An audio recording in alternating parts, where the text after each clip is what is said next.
Hey guys, welcome है आप लोग का लेक्चर नंबर 8 में। और इस लेक्चर में हम लोग समझने वाले हैं डिक्शनरी के बारे में। अब तक हम लोगों ने बात की लिस्ट की, टपल की, सेट की, तो अब बात करनी है हमें डिक्शनरी की। तो सबसे पहले मैं यहाँ पे एक फाइल क्रिएट कर लेता हूं जिसका नाम मैं लिख देता हूं lect8.py। ओके, और मैं यहाँ पे हैश लिख के डिक्शनरी मैंने कर दिया थोड़ा सा। हाँ, देखिए तो अब समझते हैं कि डिक्शनरी क्या है। देखिए जैसे टपल था, लिस्ट थी और सेट था, इसके अंदर हम क्या करते थे, हम डेटा स्टोर करते थे, चाहे वो स्ट्रिंग हो, चाहे वो इंटीजर हो, चाहे वो फ्लोट हो। इसी तरीके से डिक्शनरी के अंदर भी हम डेटा स्टोर करेंगे, लेकिन यहाँ पे हम जो डेटा स्टोर करने वाले वो की और वैल्यू पेयर के फॉर्मेट के अंदर हम जो डेटा है स्टोर करेंगे। अब आप लोग सोचेंगे की और वैल्यू पेयर क्या है, जब मैं आपको यहाँ पे डिक्शनरी क्रिएट करके दिखाऊंगा तो आपको अच्छे से समझ में आएगा। ओके, आपने जान लिया की और वैल्यू पेयर के अंदर डेटा स्टोर होता है। दूसरी चीज ये जो डिक्शनरी होती है वो अनऑर्डर्ड होती है। अनऑर्डर्ड का मतलब क्या है, जैसे सेट अनऑर्डर्ड था, उसके अंदर हम इंडेक्सिंग के थ्रू कोई डेटा एक्सेस नहीं कर सकते थे।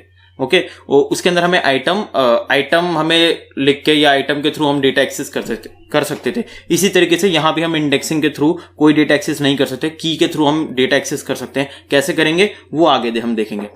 देखिए जैसे सेट और टपल अनचेंजेबल थे, यानी कि कोई भी हमने आइटम उसके अंदर इंसर्ट कर दिया, उसको सेट के अंदर डाल दिया, टपल के अंदर डाल दिया, तो उस आइटम को हम चेंज नहीं कर सकते थे, उसको अपडेट नहीं कर सकते थे। लेकिन हम लिस्ट में कर सकते थे चेंज और अपडेट। उसी तरीके से हम यहाँ पे डिक्शनरी के अंदर भी हम चेंज और अपडेट हम कर सकते हैं। साथ ही साथ ये डुप्लीकेट आइटम्स को अलाउ नहीं करता। अलाउ नहीं करता का मतलब क्या, अगर आप जैसे सेट के अंदर हम कई सारे आइटम्स डुप्लीकेट आइटम क्रिएट कर देते थे 10 बार, 20 बार, 30 बार, तो वो एक ही बार उसको काउंट करता था। उसी तरीके से यहाँ भी डिक्शनरी में एक ही बार काउंट करने वाला है, चाहे आप 50 बार लिख लो, चाहे आप 100 बार लिख लो। अच्छा, सेट के अंदर हम कर्ली ब्रैकेट लगाते थे, उसी तरीके से हम डिक्शनरी के अंदर भी कर्ली ब्रैकेट लगाते हैं। लेकिन यहाँ पे डेटा जो स्टोर करने का तरीका है वो थोड़ा सा अलग है। कैसे, एक क्रिएट करके देखते हैं, अच्छे से समझ में आएगा। तो मैं यहाँ पे सबसे पहले एक मैं डिक्शनरी मैंने बनाई, इक्वल लिखा, और यहाँ पे मैंने कर्ली ब्रैकेट ओपन और क्लोज किया। यहां पे मैंने एंटर कर दिया, और अब यहां पे जो मैं डेटा है वो की और पेयर के फॉर्मेट में, की और वैल्यू के फॉर्मेट में यहां पे लिखने वाला हूं। ओके, देखिए इस तरफ जो होगी वो की होगी और इस तरफ जो होगा वो वैल्यू होगा। तो कैसे करना है, तो यहां पे मैं सबसे पहले नेम लिख देता हूं। मैंने डबल कोट्स में नेम क्यों लिखा, क्योंकि ये एक स्ट्रिंग है। इसके बाद कॉलन, और यहां पे मैं वैल्यू डाल देता हूं। यहाँ पे मैं डाल देता हूं उडेमी मैंने डाल दिया, यहाँ पर आ गया। डबल कोट्स के अंदर मैंने लिखा ईयर, क्यों, ये स्ट्रिंग है। इसके बाद कॉलन, यहाँ पे लिखा मैंने 2020। इसको मैंने डबल कोट्स में क्यों नहीं डाला, क्योंकि इंटीजर है, फ्लोट होता तो कोई पॉइंट लगा देता। अच्छा, अब यहाँ पे मैं लिख देता हूँ कैट मतलब कैटेगरी। तो ये क्या है, कॉलन, ये है वेबसाइट। ओके, जो स्ट्रिंग में थे डबल कोट्स में, और जो इंटीजर था उसको ऐसे ही लिख दिया। और अब मैं यहाँ पे प्रिंट कर लेता हूँ किससे, डी को। डी क्या है, डिक्शनरी। ये मैंने डिक्शनरी क्रिएट किया है, इसी तरीके से डिक्शनरी क्रिएट होगी। एक चीज और, जब मैंने यहाँ पे नेम कॉलन उडेमी लिख दिया, तो इसके बाद मेरे को एक कोमा यहाँ पे डालना पड़ेगा, और यहाँ भी एक कोमा डालना पड़ेगा। ये आखिरी आइटम है तो यहाँ पे डालने की कोई जरूरत नहीं है। तो प्रिंट करके देखते हैं, ये रहा, यहाँ पे सब कुछ अच्छे से वर्क कर रहा है। ये आ रहा है नेम, उडेमी, ईयर 2020, कैट और वेबसाइट। देखिए ये तो हम इस तरीके से, मैंने आपको ऐसे लिख के दिखा दिया। जैसे यहाँ पे सेम एज इट इज इस तरीके से लिखा रहा है, आप ऐसे भी लिख सकते हैं। यहाँ पे कैसे लिखा रहा है, लेकिन क्या होता है ना, जब कभी बहुत ज्यादा डेटा होता है तो ये यहाँ तक चला जाता है। तो इस चीज के लिए हम अपनी सहूलियत के लिए इसीलिए इस तरीके से नीचे लिखते हैं। मैं आपको दिखा देता हूँ एक बार, अगर आपको कुछ प्रॉब्लम ना हो तो।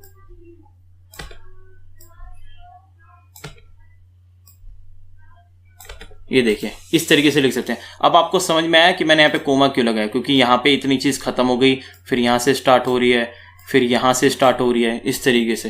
तो वापस से मैं उसी फॉर्मेट में डाल देता हूँ, एंटर एंटर एंटर। एक और बार रन करा के देख लो, सब कुछ ठीक करा, चलो हो गया। अच्छा, ये तो थी यहाँ पे बात कि एक मैंने डिक्शनरी यहाँ पे क्रिएट करके दिखा दिया। अच्छा, इससे पहले अभी जब मैं डिक्शनरी आपको समझा रहा था, मैंने बोला कि यहाँ पे डुप्लीकेट आइटम जो है वो अलाउ नहीं है। डुप्लीकेट आइटम्स का मतलब क्या है कि अगर आप जो ये की है, मैंने की हटा दिया क्या, तो कोई नहीं, मैं लिख देता हूँ दोबारा की और वैल्यू। देखिए यहाँ पे क्या है, अगर आपने एक जैसे अगर 2, 3, 4, 5, 6 की भी बना दी, कोई दिक्कत नहीं है। ओके, एक जैसी अगर आपने बना दी, उनकी वैल्यूज भी अगर आपने सेम रख दी या फिर अलग अलग रख दी, लेकिन वो फिर भी अगर की वैल्यू अगर एक जैसी है तो वो उसको एक ही बार काउंट करने वाला है। कैसे, मैं आपको दिखा देता हूं। मैंने यहाँ पे लिखा कैट और यहाँ पे मैंने लिख दिया एप्स। अब आप देखना यहाँ पे ये की वैल्यू भी कैट है, यहाँ भी कैट है की, और लेकिन यहाँ पे जो इनकी वैल्यूज है वो अलग अलग है। तो अब यहाँ पे देखो, बात तो इतनी हमें समझ में आ गई कि ये एक ही बार शो करने वाला है। यहाँ पे कैट दिखाएगा, जरूर दिखाएगा, लेकिन वैल्यू किसकी दिखाएगा? तो देखते हैं किसकी दिखाने वाली। वैसे तो एप्स दिखाने वाला है। सिंटेक्स एरर क्यों आया? अच्छा हाँ, कोमा नहीं लगा यहाँ पर, अब नहीं आएगा।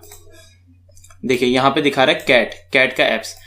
देखिए होता क्या है कि यहां से डिक्शनरी ने वैल्यूज को रीड करना स्टार्ट किया। नेम में उडेमी ले लिया, ईयर में 2020 ले लिया, फिर कैट में वेबसाइट ले ली, उसके बाद दोबारा देखा इसने कैट है और एप्स लिया। तो पाइथन के अंदर यही है कि जो सबसे आखिरी में इनिशियलाइज होता है कुछ भी, वो उसी को ही वैल्यू को कंसिडर करता है, उससे पहले वाली वैल्यूज को भूल जाता है। अगर आप यहां भी वेबसाइट लिख देते तो वेबसाइट ही आता, क्योंकि ऊपर वाला भी सेम नीचे वाला भी सेम, तो वही दिखाने वाला है। तो इसीलिए यहाँ पे अगर मैं दोबारा कोई यहाँ पे कैट अगर मैं लिख के यहाँ पे मैं कुछ भी लिख दूं, यहाँ पे लिख देता हूँ मैं न्यू और यहाँ पे कोमा, वरना एरर आएगी। तो यहाँ पे न्यू दिखाएगा कैट में, ये देखो कैट में न्यू दिखा रहा है इस तरीके से। तो अब आइटम इसके अंदर डुप्लीकेट आइटम जो है वो स्टोर नहीं किए जाते हैं। इसको भी हटा देता हूँ। अच्छा, अब बात करते हैं लेंथ की। इसके अंदर जैसे कि लिस्ट, टपल और सेट के अंदर हम लेंथ पता कर सकते थे, उसी तरीके से हम यहाँ भी लेंथ हम पता कर सकते हैं। कैसे? मैंने यहाँ पे लेन लिखा और रन करा है। ये देखिए यहाँ पे दिखा रहा है लेंथ 3 है, ये 3 ही लेंथ है। अच्छा, उसी तरीके से आप इसका टाइप ऑफ भी चेक कर सकते हैं कि इसका टाइप क्या है। यहाँ पे डिक्ट दिखाएगा, ये देखिए डिक्ट यानी कि डिक्शनरी इसका टाइप है। चलिए अब बात करते हैं कि हम इसके आइटम्स को यानी कि की और वैल्यूज को किस तरीके से हम एक्सेस कर सकते हैं। यानी कि मेरे को ये नेम के थ्रू उडीमी एक्सेस करना है, ये ईयर के थ्रू 2020 एक्सेस करना है, ये कैट के थ्रू वेबसाइट मेरे को एक्सेस करनी है, जैसे हम लिस्ट, टपल वगैरह के अंदर करते थे उसी तरीके से। तो यहाँ पे मैं यहाँ पे सबसे पहले लिख देता हूँ, सबसे पहले तो मैं यहाँ पे कमेंट आउट कर देता हूँ और यहाँ पे मैं लिखता हूँ प्रिंट के अंदर मैंने क्या लिखा? मैंने लिखा यहाँ पर डी यानी कि डिक्शनरी, और यहाँ पे मैंने लगाया स्क्वायर ब्रैकेट, और डबल कोट्स में मैंने यहाँ पे क्या लिखा? नेम। और अब मैं रन करा के देखता हूं। देखिए नेम में क्या दिखा रहा है? उडीमी, जो इसकी वैल्यू है। अगर मैं यहाँ पे ईयर लिखता हूं तो देखना 2020 शो करेगा, यहाँ पे 2020 शो कर रहा है। और अगर मैं यहाँ पे कैट लिखता हूं तो यहाँ पे ये वेबसाइट शो करेगा। इस तरीके से मैं यहाँ पे जो आइटम यानी कि जो कीज है इनकी वैल्यूज को एक्सेस कर सकता हूं। अच्छा, एक तरीके से और एक्सेस की जा सकती है यहाँ पर। कैसे? दिखाता हूं। यहाँ पे आपको लिखना है प्रिंट और यहाँ पे डी जो कि डिक्शनरी है, डॉट गेट एक मेथड है। इस गेट मेथड का यूज करके हम की वैल्यूज को एक्सेस कर सकते हैं। तो वही चीज, फिर राउंड ब्रैकेट, और राउंड ब्रैकेट के अंदर लिखना है डबल कोट्स के अंदर जो भी, जैसे मैंने लिख दिया ईयर और यहाँ पे करा दी मैंने रन। देखिए यहाँ पे 2020 दिखा रहा है। ये अब आपकी मर्जी, आप जैसे मर्जी वैसे एक्सेस करना चाहें तो आप चाहें तो ये कर लें, आपको जो ठीक लगे। ओके, अच्छा इसको मैं, अच्छा एक चीज और, आप इसके अंदर जो भी मैंने यहाँ पे डिक्शनरी क्रिएट की है, आप इसकी सारी की सारी जो कीज हैं आप उनको प्रिंट करा सकते हो। यानी कि नेम, ईयर और कैट, सिर्फ इनको, ये इनकी कीज है, इनको आप प्रिंट करा सकते हो। और ये वैल्यूज है, इनकी वैल्यूज भी आप प्रिंट करा सकते हो अलग अलग। कैसे? देखते हैं। यहाँ पे आपको लिखना है प्रिंट लिखने के बाद मैंने यहाँ पे लिख दिया क्या? यहाँ पे लिख दिया मैंने डी जो कि डिक्शनरी, डॉट, और इसके बाद मैं लिखता हूं यहाँ पे कीज। यहाँ पे आपको कीज लिखनी है, की नहीं लिखनी। तो अब मैं रन कराता हूं। देखिए यहाँ पे जितनी कीज थी वो यहाँ पे दिखा रहा है, 3 कीज थी, नेम, ईयर और कैट। नेम, ईयर, कैट दिखा रहा है, यहाँ पे लिखा भी है डिक डॉट कीज। ओके, इसको मैं कमेंट आउट। अच्छा, अगर आपको इनकी वैल्यूज अगर प्रिंट करानी है तो आपको इनको वैल्यूज करना पड़ेगा। यहाँ पे मैंने वैल्यूज कर दिया और इसको रन कराता हूं। देखिए यहाँ पे वैल्यूज दिखा रहा है, उडेमी 2020 और वेबसाइट। अच्छा, अगर आपको इनकी की, वैल्यूज ये दोनों एक साथ अगर प्रिंट कराना है तब आपको क्या लिखना पड़ेगा? तब आपको लिखना पड़ेगा आइटम्स। यहां मैं दिखा देता हूं, यहां पे मैंने लिखा आइटम्स। तो ये देखिए आइटम्स लिखा है यहाँ पे। ये इसकी की, नेम की है, उडेमी वैल्यू है, ईयर नेम है, 2020 वैल्यूज है। इस तरीके से थोड़ा छोटा कर देता हूँ। ओके, अच्छा, अब मैंने आपको बोला था कि ये डिक्शनरी जो है वो चेंजेबल है, यानी कि इसके अंदर का जो आप डेटा है, जो भी यहाँ पे डेटा स्टोर है, उसको आप चेंज कर सकते हैं, बिल्कुल कर सकते हैं आप चेंज। कैसे करेंगे तो देखते हैं। इसके भी दो मेथड हैं, या तो आप सिंपली की के थ्रू आप इसका डेटा चेंज कर सकते हो, नहीं तो आप अपडेट मेथड का यूज करके डेटा चेंज कर सकते हो। कैसे, मैं दिखाता हूं। तो मैंने यहाँ पे लिखा डी, जो कि डिक्शनरी है, स्क्वायर ब्रैकेट, इसके अंदर मैंने लिखा ईयर। मैं ईयर को चेंज करना चाहता हूं। मैंने यहाँ पे ईयर को चेंज करके कर दिया 2025, और उसके बाद मैंने यहाँ पे प्रिंट कर दिया डी को। तो अब देखते हैं, ये देखिए ईयर यहाँ पे 2025 यहाँ पे शो कर रहा है। इस तरीके से मैंने यहाँ पे इसको मैंने चेंज कर दिया, इसका जो डेटा है वो चेंज कर दिया। अच्छा, अपडेट मेथड का यूज करके भी आप कर सकते हो डेटा चेंज। कैसे, आपको यहाँ पे लिखना डी, डिक्शनरी है जो कि डॉट अपडेट, यहाँ पे अपडेट लिखा मैंने, और अब इसके बाद आपको यहाँ पे आपको करली ब्रेसेस लगाने हैं। करली ब्रेसेस लगाने के बाद मैंने क्या कर दिया चेंज, यहाँ पे मैं लिखता हूँ ईयर और कोलन। अब कितना चेंज करना है मेरे को, 2025, चलो यार 2030 डाल देते हैं, ठीक है। यहाँ पे अपडेट लगाया और यहाँ नीचे प्रिंट तो हो ही रहा है डी। तो अब देखते हैं, ये देखो यहाँ पे 2030 दिखा रहा है। इस तरीके से डेटा जो है चेंज कर दिया। अच्छा, अब बात करते हैं डेटा ऐड करने की, कि इसके अंदर मैं डेटा किस तरीके से मैं ऐड कर सकता हूं। तो डेटा ऐड करने के दो तरीके हैं, या तो आप डायरेक्ट की डालें और उसकी वैल्यू डाल के भी आप डेटा ऐड कर सकते हैं, नहीं तो आप अपडेट यूज करके भी डेटा ऐड कर सकते हैं। जैसे मैं आपको यहीं पे दिखा देता हूं, ये मैंने अपडेट किया था तो यहाँ पे डेटा चेंज हो गया था। उसी तरीके से मान लीजिए अगर ईयर की जगह अगर मैंने ईयर 1 लिखा होता, तो अब ईयर 1 तो एक अलग ही डेटा हो गया ना। तो इसको अगर मैं यहाँ पे रन कराता हूं तब आप देखना, ये देखो ईयर यहाँ पे 2020 दिखा रहा है, जो कि ये था 2020, और अब यहाँ पे ईयर 1 आ गया जो 2030 दिखा रहा है, क्योंकि ये एक नया की है और एक नई वैल्यू है। ये इसको देखो, डिक्शनरी को नए की से मतलब होता है, वैल्यूज भले आप सेम रखो। अगर मैं यहाँ इसका भी अगर मैं 2020 ही कर दूं तब भी देखना आप, ये देखो ईयर 1 की वैल्यू 2020 और ईयर की वैल्यू भी 2020। अगर इसको अगर मैंने सेम अगर ईयर रखा होता तब आप देखना, तब ये सिर्फ एक ही बार दिखाता। ये देखिए, इसी तरीके से मैंने अगर यहाँ पे y भी लिखा होता और रन किया होता तो देखना y लिख के भी यहाँ पे अलग ही दिखा रहा है 2020। अच्छा, अब डायरेक्ट की बात कर लेते हैं, किस तरीके से हम डायरेक्ट ऐड कर सकते हैं।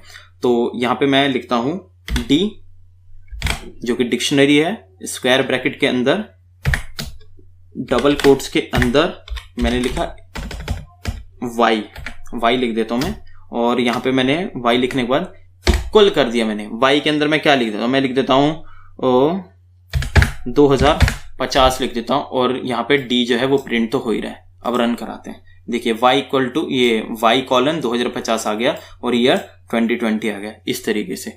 अच्छा, अब यहाँ पे बात ऐड की भी हो गई। अब बात करते हैं रिमूव की, डिलीट की। देखिए, डिक्शनरी के अंदर हम 3 तरीके से हम आइटम्स को रिमूव या डिलीट कर सकते हैं। पहला डेल यूज करके, दूसरा पॉप यूज करके, तीसरा पॉप आइटम यूज करके। तो देखते हैं दोनों को एक एक करके, तीनों को एक एक करके। तो यहाँ पे मैंने लिखा डेल लिखने के बाद मैंने यहाँ पे लिखा डी, जो कि डिक्शनरी है, और स्क्वायर ब्रैकेट के अंदर मैंने लिख दिया की। हमें यहाँ पे की डालने से मतलब है, यहाँ पे वैल्यूज वगैरह नहीं डाल सकते, एरर थ्रो करेगा। यहाँ पे आपको वैल्यू की डालना है, तो मैं डाल देता हूं नेम। अब नीचे डी तो प्रिंट हो ही रहा है। देखिए यहाँ पे जो नेम था, नेम और इसकी वैल्यू दोनों डिलीट हो गई, नहीं दिखा रहा है यहाँ पे। ओके, इस तरीके से आप यहाँ पे आइटम को डिलीट कर सकते हो। अच्छा, एक और था, तो यहाँ पे मैं लिखता हूँ डी डॉट पॉप। यहाँ पे मैंने पॉप कर दिया।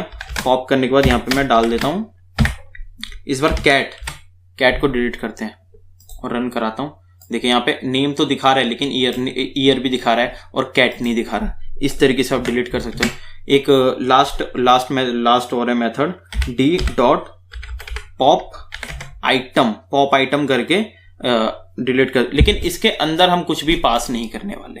क्यों, अभी मैं बताता हूँ आपको। सबसे पहले तो मैं आपको सिंपली रन करके दिखा देता हूँ। पहले तो ये सब कुछ शो कर रहा है अच्छे से। अब इसको मैं वापस से देखिए, मैंने यहाँ पे डी यानी कि डिक्शनरी डॉट पॉप आइटम किया। अब पॉप आइटम करेंगे तो इनमें से कौन सा डिलीट होना चाहिए, आपको क्या लगता है? जो आखिरी में होगा वही डिलीट होगा। देखिए आखिरी में कैट वेबसाइट था तो ये डिलीट हो गया। अगर मैंने यहाँ पे ईयर को आखिरी में लिखा होता तो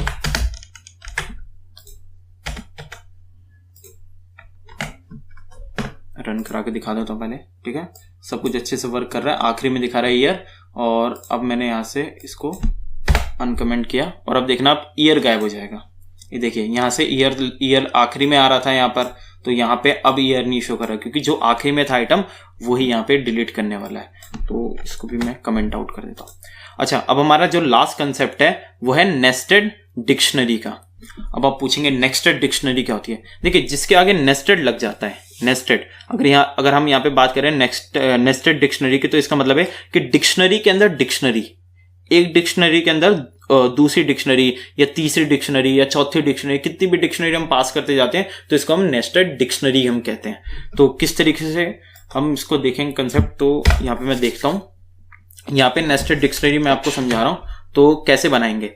तो यहाँ पे मैंने बताया A1 एक डिक्शनरी बना ली, इक्वल टू में करली ब्रैकेट, यहाँ पे मैंने एंटर किया। एंटर करने के बाद यहाँ पे मैंने लिख दिया N1 यानी कि नेम, कॉलन, डबल कोट्स के अंदर यहाँ पे मैंने लिख दिया, इसका नाम लिख दिया मैंने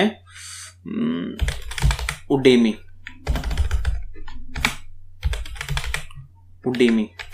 1 कर देता हूँ, ठीक है। यहाँ पे मैं लिख देता हूँ Y1 यानी कि ईयर, और यहाँ पे मैंने क्या लिख दिया, यहाँ पे लिख दिया मैंने 2018, ओके। इसको मैं कॉपी कर लेता हूँ कंट्रोल C से, कंट्रोल V,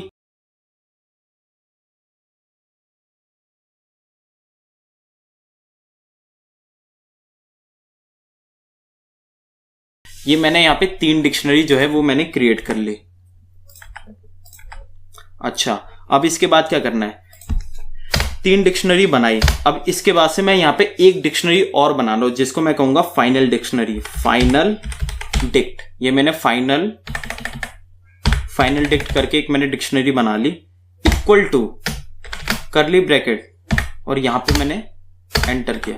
अच्छा, अब यहां पे मैं करता हूं डबल कोट्स में डिक्ट 1 कॉलन। अब इसके अंदर ये डिक्ट 1 मैंने की है, ये मेरी की है, ये मैंने खुद से चूज करी है, लेकिन यहाँ पे वैल्यू, अब मैं वैल्यू कौन सी पास करने वाला हूं यहाँ पे, ये A1। ये जैसे मैंने डिक्ट 1 खुद से लिख दिया, उसी तरीके से जो A1 है, ये A1 मैं खुद से नहीं डालने वाला, ये A1 जो है वो ये है। अगर मैं यहाँ पे खुद से ये कोई वैल्यू डालता तो इसको डबल कोट्स में लिखता, इसे डबल कोट्स में नहीं लिखना, इसे जैसा है एज इट इज इसी तरीके से लिखना है। फिर कोमा, फिर यहाँ पे मैंने लिखा डिक्ट 2 कॉलन A2 कोमा, यहाँ पे मैंने लिखा डिक्ट 3 कॉलन A3, इस तरीके से। और अब मैं यहाँ पे फाइनल जो है प्रिंट करने वाला हूं, क्या, फाइनल डिक्ट को। मैं यहाँ पे फाइनल डिक्ट को मैं प्रिंट करके देखता हूं क्या आता है।